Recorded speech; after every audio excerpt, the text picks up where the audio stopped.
Good afternoon, everybody. It is the 12th of July, about 5 o'clock, Thursday. Back over at the garage. As you can see in front of me, I've got all sorts of goodness over here. So, what do I got? Well, I start with the Raptor liner here. I got the tintable Raptor liner that I'm going to tint. I got a 4-liter kit. Comes with a free gun. I think they're called Schutz guns or Schutz guns, something like that. I don't intend to use that as it sits right now, though it's a little bit more convenient, but that came for free, and I think they're only like 12 bucks if you buy them separate.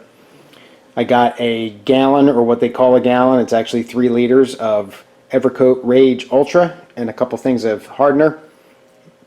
Again, kind of a crapshoot in whether the hardener or whether this filler was good. It had the better reviews than anything that I could really find, and something that was relatively available.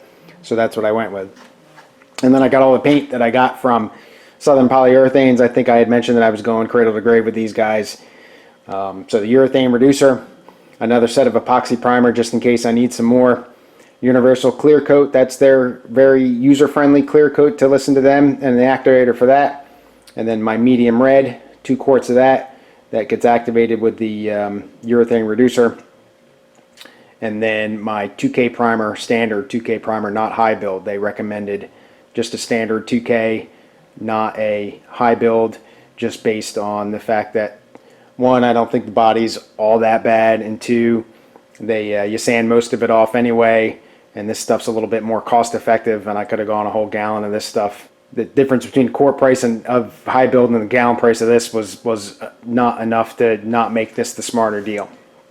So that's what I'm looking at as far as all the fun that I've got sitting in front of me there.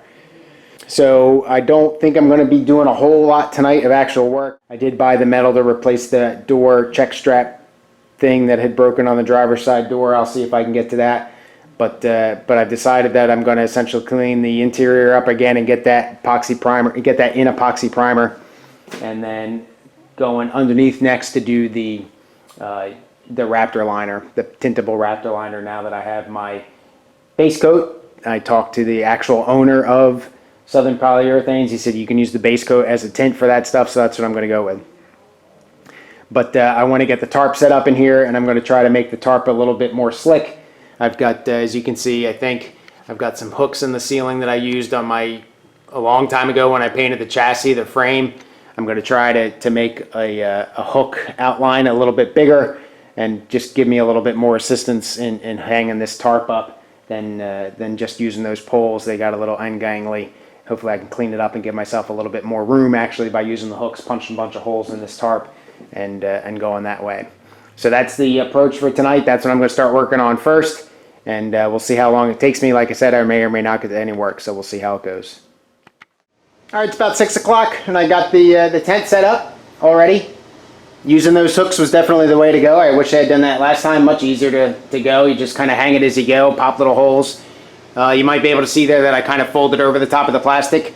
Even though it's relatively heavy stuff, I still wanted a little bit of extra reinforcement up there because I don't know how long this is going to be hanging up here.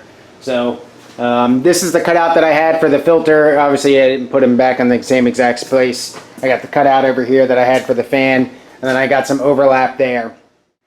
Though the chassis is back there, but it is all covered, so any overspray back here I'm not that concerned about. Anyway, so this is good. The chassis is not going to sit in like this. I'm going to rotate it 90 degrees before I do anything in here as far as painting goes.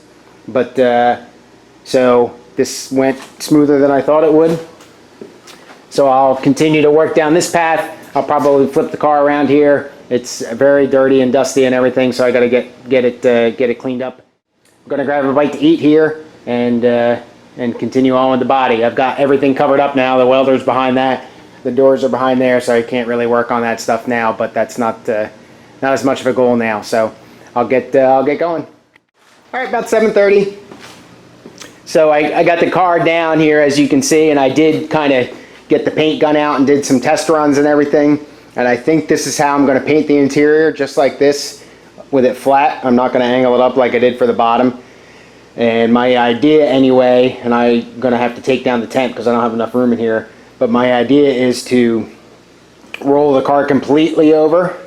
I saw Chef Touch did that yesterday. It's just something that never clicked with me, that I could roll the whole car over on these wings, even though they're perfectly the same and symmetrical on both top and bottom, obviously you should be able to do that. So anyway, I'll do that when I go to reapply the epoxy and then shoot the Raptor liner on the bottom. But anyway, the only place that I'm kind of concerned with is up behind the dash there and getting the gun in here where the ventilation fan mounts and the can or the jar that holds the paint sticking out too far, and then some of the vertical spots obviously that are upside down, or the horizontal spots I should say that are upside down. I'm kind of worried about that too, but I think for the most part I'll get good coverage. So everything's been gone over the 100 grit sandpaper.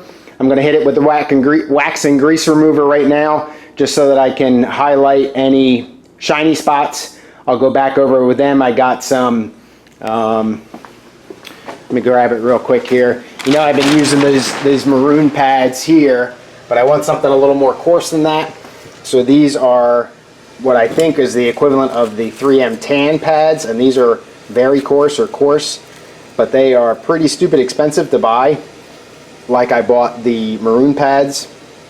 So I was able to find, they're sold as paint stripping pads in like your True Value or your Lowe's, I would assume, and they're like $3 for a pair of them. So these are pretty coarse. I intend to go over everything else with those and go from there. A couple rust spots that I want to hit and concentrate on with a wire brush and stuff and get that stuff up. But otherwise, I think we're going to be good for paint, hopefully on the next visit. So we'll see. I'll keep going. All right, it's just a little bit before 8 o'clock and I'm calling it for the evening. Like I said, I went over everything with that wax and grease remover, and it still takes a good 20-30 minutes to dry, but I got everything wiped down.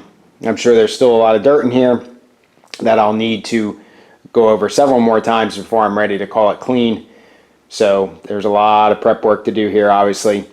I do want to hit it again with those tan pads like I had mentioned, pretty much everything. So it's just gonna be hard to keep the dust down, but it is what it is. So that's all I got for tonight. And if I do decide to post this, then thank you for watching. Thank you for liking. And of course, thank you for subscribing. Only like 3 more to go for 800. So excited about that. So I hope you guys have a good rest of your week. And I should be over here at some point over the weekend. I'm not quite sure when yet, but hopefully we'll get over here, get all prepped out and ready to go in the morning and get some epoxy in this puppy late afternoon or early afternoon. So have a good rest of your night. See you this weekend. Cheers.